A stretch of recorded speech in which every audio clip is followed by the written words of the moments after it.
What's the word tzitzis mean? Tzitz, what's it mean? What? To peek. Oh, peek. Isn't that funny?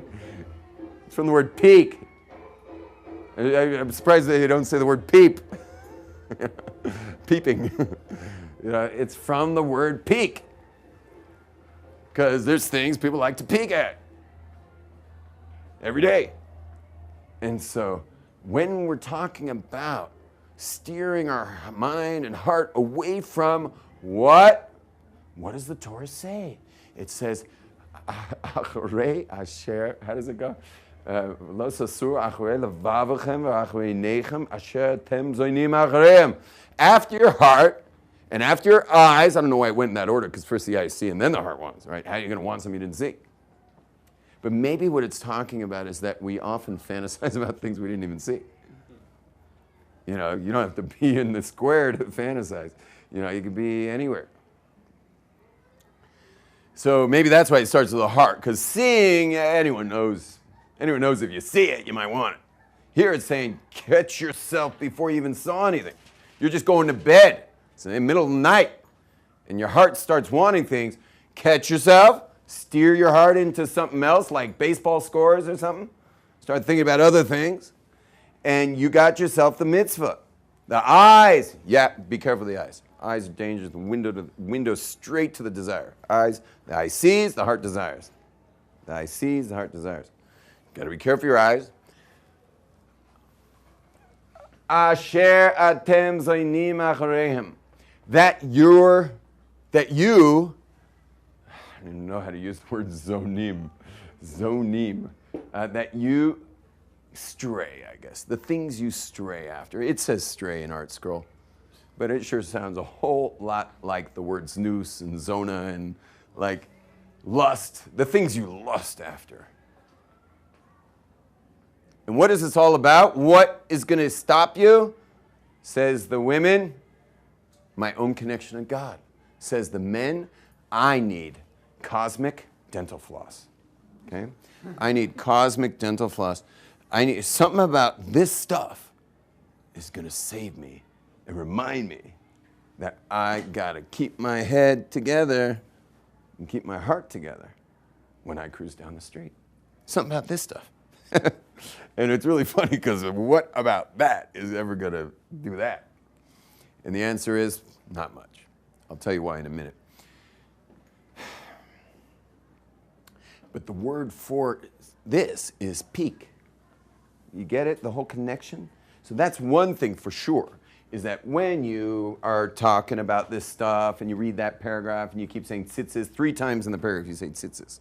Tzitzis, al kanfei v'gdem l'doros hamanas noal tzitzis, haknap psit chedet v'yalachem le tzitzis, peek, it's tzitzis. It's like double peek, yeah? Which probably has to do with double takes, yeah? You ever stared at someone for a second and then you double take and stare at them again, right? It's a double take. So maybe that's why it's tzitz, yeah? Because tzitz. You're going to look, and then you're going to look again. So what else can we learn about them? Well, I'll tell you a couple other things. One of them is that you'll notice that it has 5 knots, yeah? 1, 2, 3, 4, 5. And it has 8 strings. 1, 2, 3, 4, 1, 2, 3, 4. What's 8 plus 5? 13, so you got 8. Knots, okay, and you have, that's knots. I don't know how to spell knots, but is that like Knott's Berry Farm? I don't even know how to spell knots. 1 T?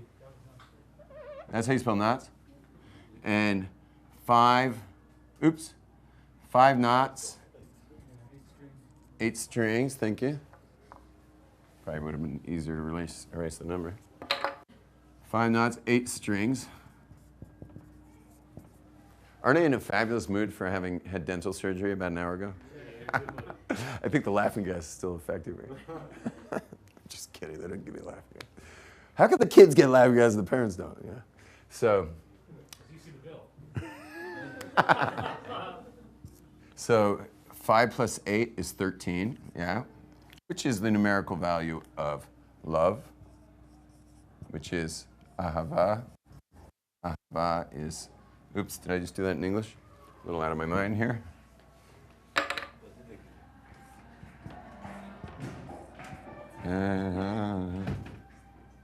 1 plus 5 plus 2 plus 5. Okay? That all equals 13. It's also the numerical value for echad.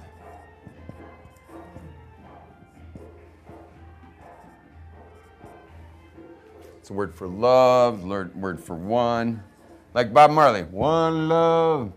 But what's cool about the whole thing is that the word tzitzis equals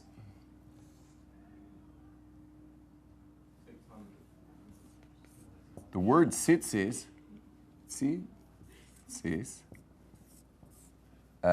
equals, this is 90 plus 10 plus 90 plus 10 plus 4 equals how much? 600 plus the 8 strings and the 5 knots equals 613, which is the commandments. The amount of, did you know that? The amount of commandments is 613. So it's like you're wearing the 613 on you. Now, I'll tell you something cool about these, is that whenever you say Shema during the day, because it's a daytime commandment, so only when you say Shema, what we do is we gather all 4 strings representing the 4 directions, north, south, east, west, which is meaning extension, multiplicity. We gather the multiplicity, we turn it into one. Who can tell me another mitzvah where we take a multiple thing and we turn it into one? Tough call. What? Excellent. The 4 species. Excellent. Who else got one? I wouldn't even think of that one. That was very sweet, Clark. Come on. Oh, nice. I like that.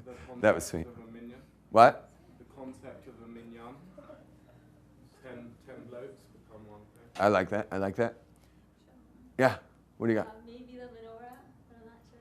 Menorah, but you're on to something. It's on fire. It was on fire last night. Havdalah candle has to be multiple things that burn into one, because it all burns into one. Everything burns into one. Hashem created the world with light. Go to physics department. The whole world's made of light energy. Everything comes from light. Then it shoots into, whatever, if you're a big banger, into like physicality. Yeah. And it all burns back into one. Why? Who says it burns back into one? Everything goes back to one. Einstein, very good. Because when you get into the quantum physics, you start to realize that you, the air, your clothes, this table, this floor, my tap shoes, everything in this room is really just made of one. Now, today they call it protons, neutrons, electrons, and now they might have boiled it down to quarks and gluons, which is 2. But they're always searching for the God particle. You've heard that term, the God particle? They want to find the God particle. What is the one thing that's causing everything?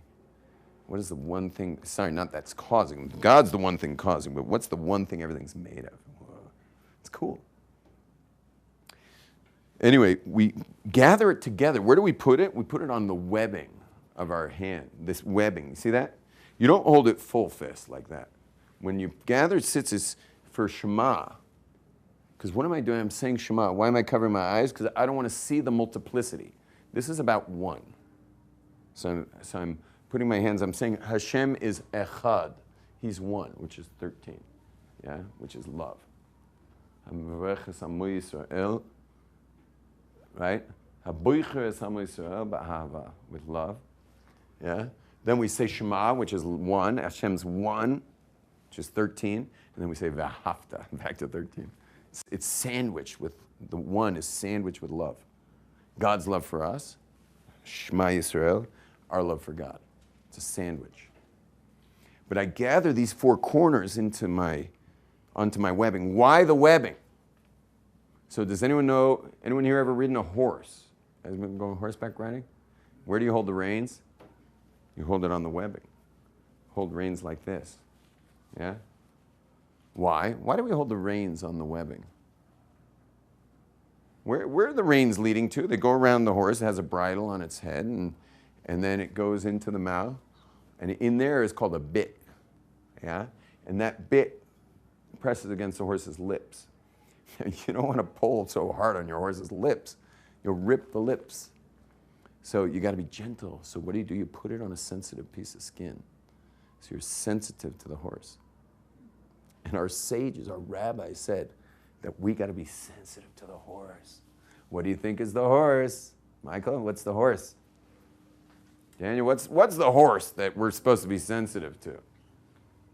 Bathsheba, what's the horse? Yeah, ourselves, the animal instincts. We're all, yes, we're human beings, we're very spiritual, but we're also very physical. You're a part animal, part human. And which is beautiful in English that it's called a human being, because part of you is the being, which is what happens when you strip away all the self. You just get to the being. But part of you is human. I'm only human. Yeah, so you get into stupid stuff, and therefore we put the tzitzis also on the webbing because we're not Buddhist monks. What does a Buddhist monk do with the horse? Forget holding it with a full fist. The Buddhist monk just takes a shotgun and kills the thing. Renounces his possessions. He's supported by the monastery. Celibate. Fasting. Yeah. Ascetic. He killed the horse. Killed the horse. Westerners, they kill the rider. Yeah, Westerners, they kill the rider. You know, like when I deal with Westerners, not you guys are amazing. You guys are wonderful. You guys are here to search for truth. But when I deal with the average Westerner who's dealing with all kinds of like, whoa, can't deal with this, Rabbi, can't deal with this. Who are they shooting most of the time, the horse or the rider? Shooting the rider. Come on, I'm human, man, I'm human. That's what Hitler wanted. Hitler wanted us to be human. And we wanted to be beings. Human beings. He was trying to rid the world of the being. Create a master race, humans. Humans. Yeah. That's why you'll hear stories like this. Listen to this story. There was once two stories, actually. One is that a lot of people who found bread, like they found a slice of bread or stole a slice of bread and ate the slice of bread, died. And there were many stories of people who, whenever they found it, they shared it. So they'd put it in their clothes instead of just, because it's a little dangerous stealing bread. So it's probably better to just eat it quick and get rid of the evidence. But there were people who would find the piece of bread, stuff it in their pocket or whatever, and then when they got back to their barracks, they would then put a little bread in each person's mouth. Of course, everyone's going to die, including him. You couldn't live on a slice. You couldn't live on a piece. But they say, I don't know if it's true, but they say that there was a correlation between those who shared it and living through the war and those who ate it themselves and died. There was a correlation. Eat the bread, die. Share the bread, live. What's the difference? The answer is, as I said, a slice or a piece didn't keep you alive. You were starving. No one's going to live because they ate a slice of bread. Either way, you die. Except the people who said, when they got the slice of bread, I won't give Hitler the pleasure of eating this bread. I won't give him the pleasure. I'm going to go share this bread and die with dignity, then eat the bread and die like an animal, the way he believes people are. Powerful story, right? That's story one. Story two, also crazy awesome. Ready for this story? This is a crazy story. There was a particular barrack in Auschwitz. Everyone had lost all track of time. They didn't know who they were anymore. They were like skeletons in there. And they find, I guess, in the forest, a partisan who's big, chunky, fat guy. He was like triple the size and weight of anybody in the barracks. He gets thrown into the barracks with all these people. They didn't have room for him. There were like 5 guys in a bunk. There was no room to put him. But they were happy about him because he was warm. And he had flesh to like be next to him and stuff. He was involved in stealing as well. His job, he wasn't into stealing bread. I'll tell you what he stole. He stole a razor blade, found a razor blade and stole it. And stashed it. He found a Metal bottle cap. Stole it, stashed it. And one night, while they were there, he gets up and out of his bunk, and he goes and he sits on the floor of the barrack, and they see him take the razor blade, and oh, he stole a box of matches. You see him take the razor blade, and they see him burn the razor blade. He lights the razor blade. Not that you can light a razor blade on fire, but he burns the razor blade. Gets it red hot. Everyone's watching it all. You know, you've seen those pictures, all the heads kind of looking off the edge of the beds there. They're all watching this like, this guy's lost his mind. He takes his shirt, lifts up his shirt, and slices open his skin. And he takes out a little fat, a little of his own fat. Just a teeny hole. Takes out fat, cuts it off, puts it inside the little metal cap. And then he goes to his shoestring. His shoestrings during the war are life and death. Someone who lost their shoestrings and couldn't keep their shoes on, simply, it was frostbite and then death from the infection. He didn't cut his whole shoestring, but he took a little tiny piece of his shoestring, just enough, cut it, heated up the fat inside the bottle caps, put the shoestring inside the fat, and then made a bracha, Asher Kiddushanu b'mitzvoisav, who commanded us v'tzivanu, lahadlik ner shel Chanukah, to light the candle of Chanukah. And he lit the shoestring, and the whole barrack filled with the light of this candle, because he still knew what date it was. He knew it was the first night of Chanukah. No one else knew that. And this isn't even a Torah commandment.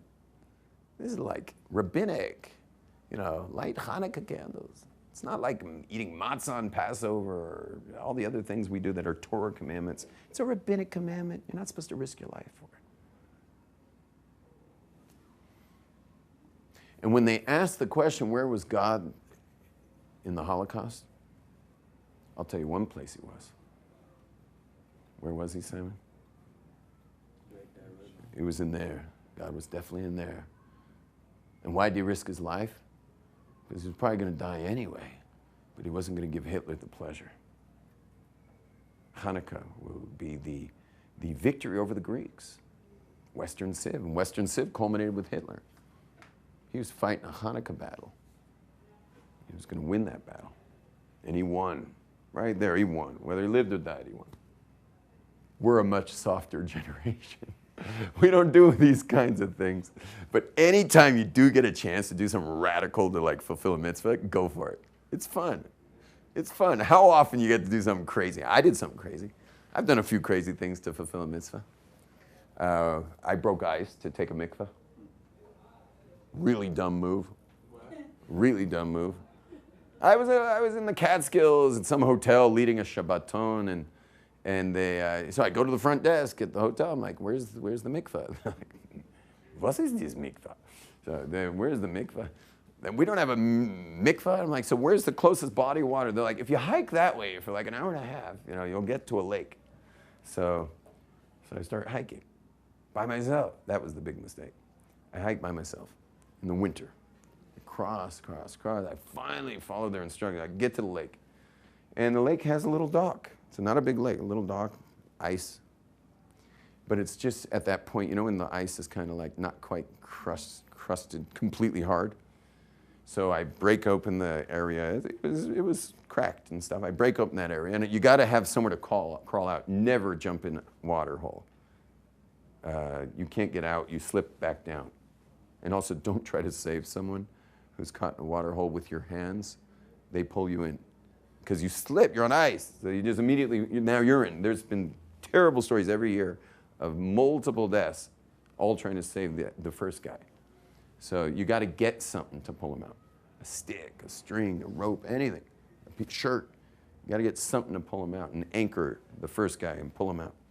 So anyway, I jumped in the water. And I did one mikvah. I did the second mikvah. I wanted to get 3. I go in for the third when all the muscles in my body seized. All the muscle in my body seized. I have cramps, like cold water cramps. Everything seized. I couldn't get out. I couldn't get myself back up on the dock, which was like that much higher than the surface of the water, because I didn't have any muscles. So I managed, thank God, to get my elbows up. I couldn't. My hands were worthless. I couldn't move my hands. But I got my elbows up, and I just like kind of pulled myself up and flopped over on this dock and like passed out for like a half hour. I'm just naked. In the back of my mind, I'm thinking, I really hope someone doesn't come here right now. I'm naked on a dock. So, didn't want anyone to Tzitzis. Yeah. No one should peek. First one's free.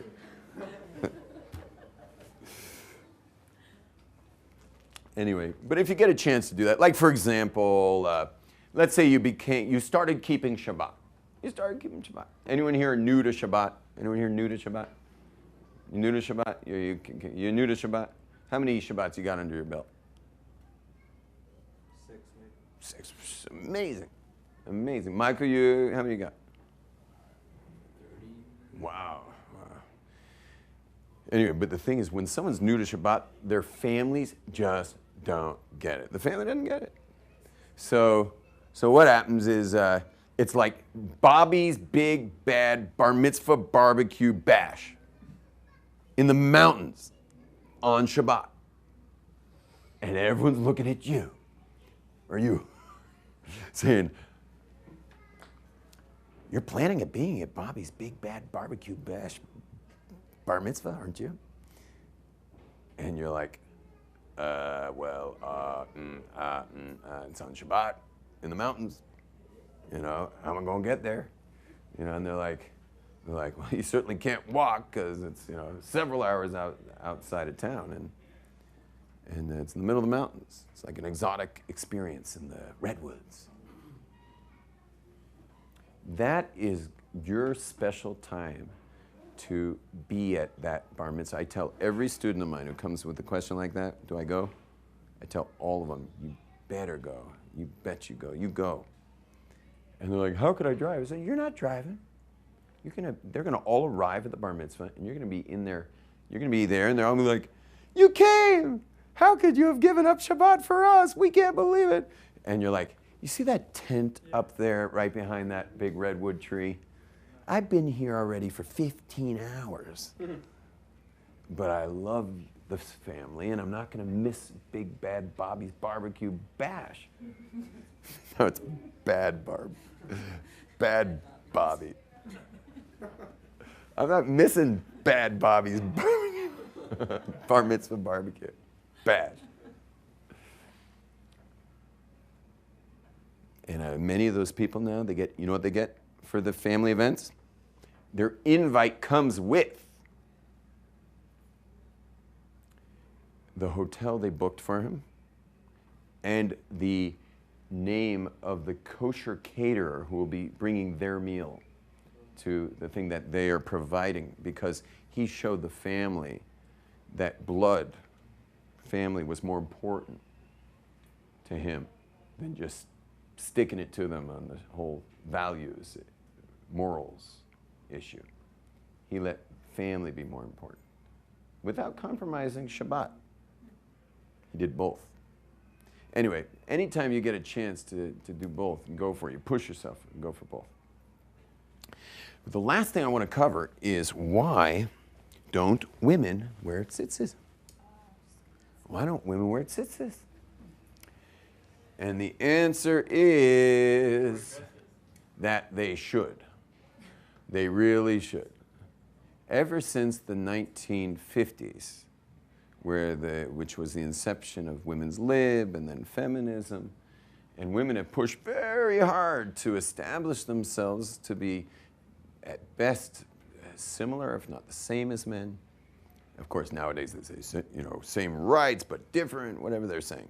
But much, much, much effort was put in, and many subtleties were driven in to make a woman feel like she's just like the man, and like a man acts, a woman acts. No double standards where the men get to be party animals and the girls get to be like, you know, save themselves for their husbands or whatever. Gone are those days. And so perhaps the women should wear tzitzis. The problem, well, so why don't they? Why don't the women wear tzitzis? And the answer is because chances are any woman who will put on tzitzis will lose the actual mitzvah, meaning the real mitzvah of it, and she'll get caught up in just one more layer of like, we're just like men. You understand? Instead of using the tzitzis for what it's for, which, by the way, would be a terrible insult to a woman who has to wear them. If she has to wear them, it means she's lost touch. She's like a man who's a little out of touch. A woman wearing tzitzis is basically saying, I'm out of touch. It's not a compliment. Anyway, shalom, everybody. It's a little after 4.